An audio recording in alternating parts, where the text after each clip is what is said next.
Yo, yo, yo, yo! Shad Gaspard and JTG, it's crime time! Brooklyn, Brooklyn. Bringing the hood to you. Welcome back to episode 2 of the train station. I need no introduction. However, if you seem to miss episode 1 for some crazy reason, I am your host, the great one, Anthony Thomas, aka the A Train. With me today, I have a very special guest. Yes, my name is Darrell Coleman. Thank you for having me on the show, Anthony. You know, 2020, it's been a very up and down year. There's been a lot more downs than there has ups. That's for sure. You know, it started off all right, and then, you know, Kobe Bryant, the great Kobe Bryant, tragically passed away in a helicopter crash. And, you know, the year just seemed to go downhill from there. We lost Kobe, and then a worldwide pandemic hits, and then unfortunately, a few weeks ago, we lost probably one of my favorite, you know, wrestlers growing up. We lost Shad Gaspard. Mm-hmm.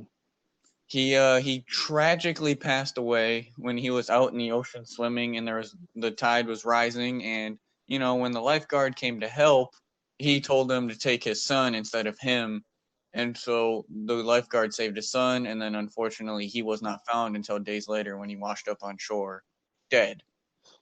Yeah, very sad. Sad. May God rest his soul. And I know, I don't know about you, but that says a lot about just who he was as a person. Yeah, to tell them to just worry about his son rather than himself. That does speak that, you know, he was just a people person and a devoted father. And sad to see him go, but you know what? Hopefully he has ascended to the kingdom, and that he's watching down on us. So, yeah. And, you know, it's different to see because, you know, we didn't see him on TV like that. We saw him on TV as, you know, this gangster who just goes around robbing people and, you know, selling, you know, illegal stuff that isn't his. You know, the kind of, you know, the stereotypical dude from, you know, the Brooklyn streets that you would expect to see. Yeah, your average stereotypical brother. And, you know, growing up, you know, we didn't realize, you know, how scripted it actually is until, you know, you understand it as you get older.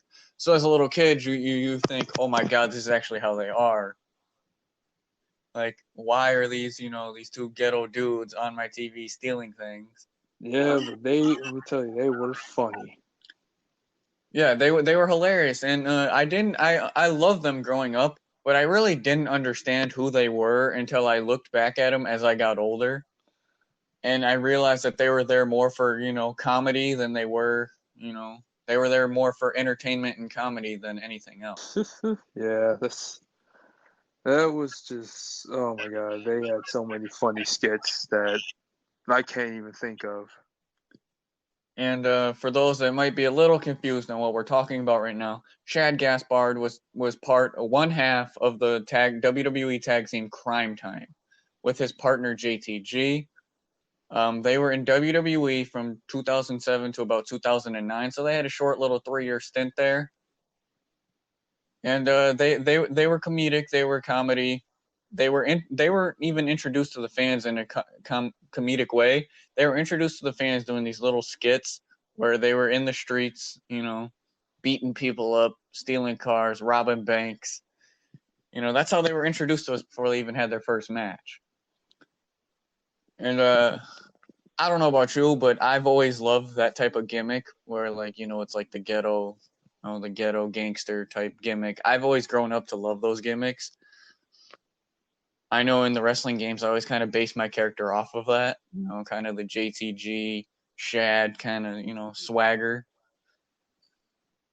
Yeah, yeah.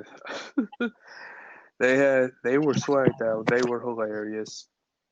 You know, didn't they also tag with John Cena for a little bit? They did. They were known as Crime Time Cena. We don't mention that though. We don't mention that other guy on this podcast. We don't. We don't mention that guy in this podcast. But anyways, you know, I actually had the pleasure of meeting not meeting, but I had the pleasure of seeing Crime Time in person. I believe it was a live event back in 2008.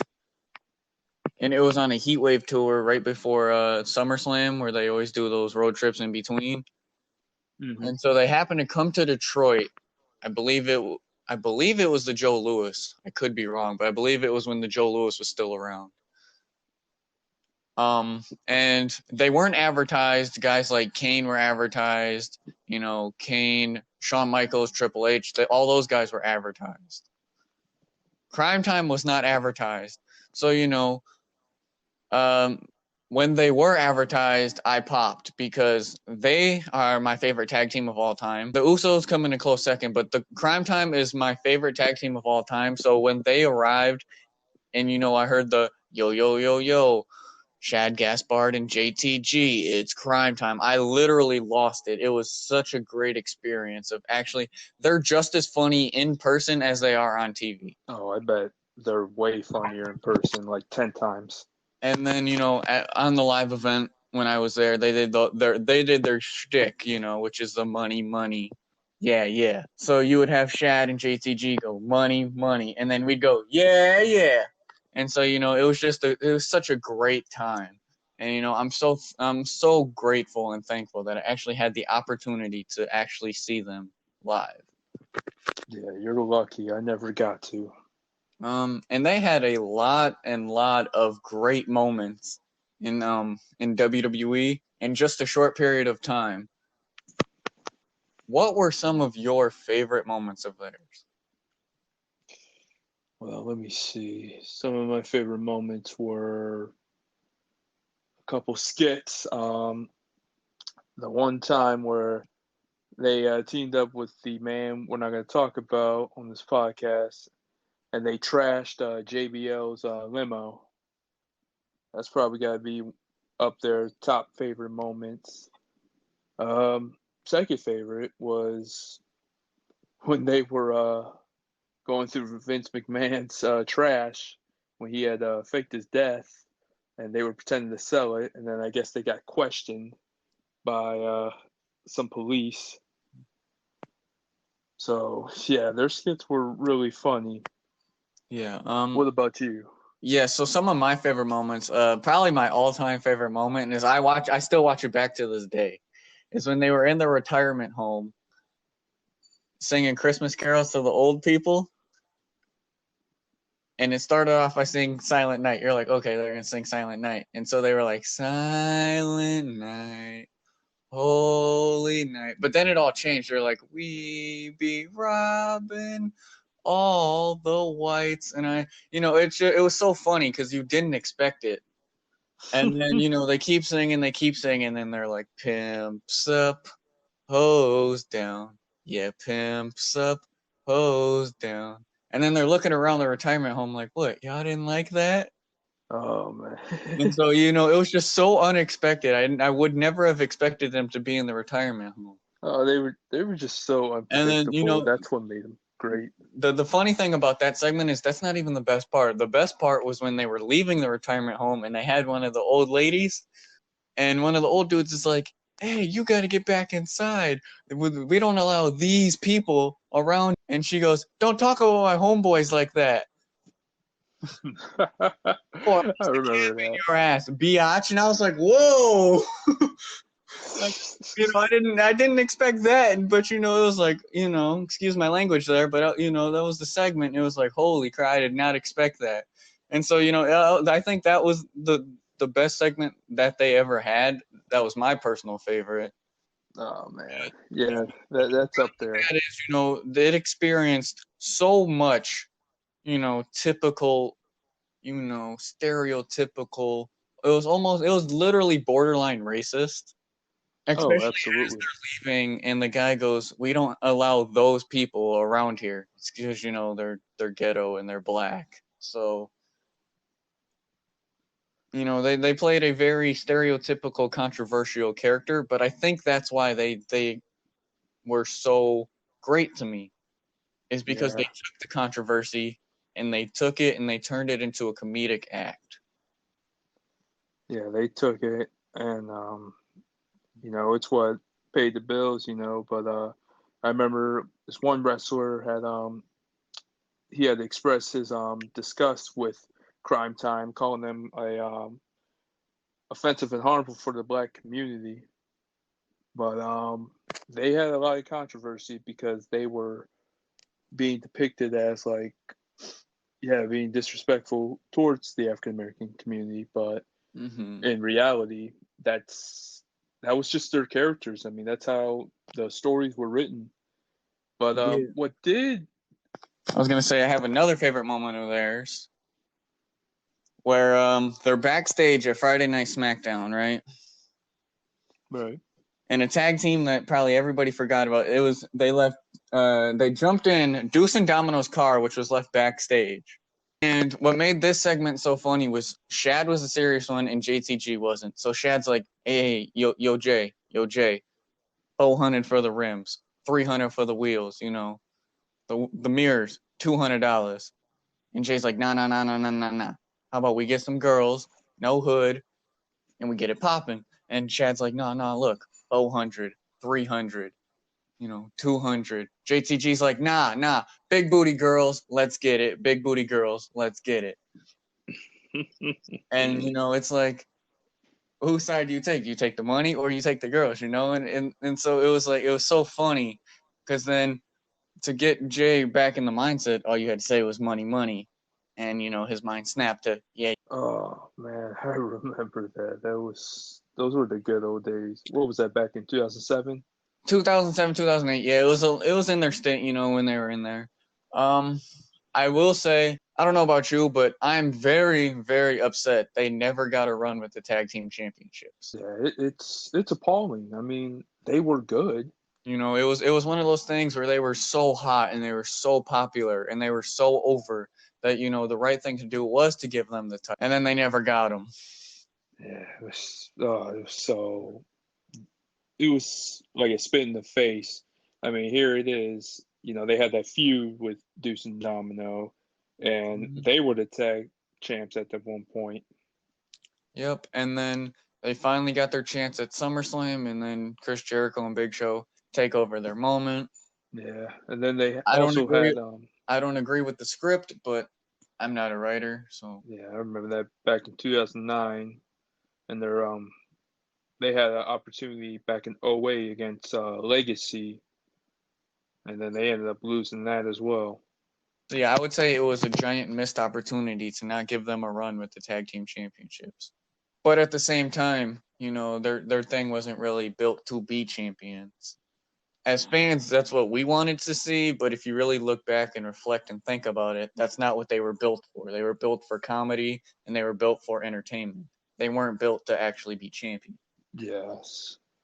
So, looking back on them, if they were to go for, if they would have, but we know they can't because of Shad's passing, let's just say hypothetically, do you think they would have had a title run in this day and age? I don't know because that's tough to say because with creative being so different now than it was back then, you're not really sure how they would come back and be booked. Because, creative has changed so much. It was so good back then. And now it's just like, are you going to give them 50-50 booking? Are you going to book them properly? Or are you going to do what you do with everybody else? So it's very hard to see. I would have loved to have them come back for when SmackDown first debuted on Fox. I think that would have been the perfect time to debut or to have them come back. When SmackDown had their very first episode on Fox, when they hyped it up for months and months, I think that would have been the perfect time to have them come back, and it was a missed opportunity. Oh man, they missed a lot of opportunities with such great talent. And then I know towards the end of their career or their time with WWE, you could kind of tell because once WWE split them up and had Shad turn on JTG, it just wasn't the same. Yeah. Them being singles competitors just didn't work out.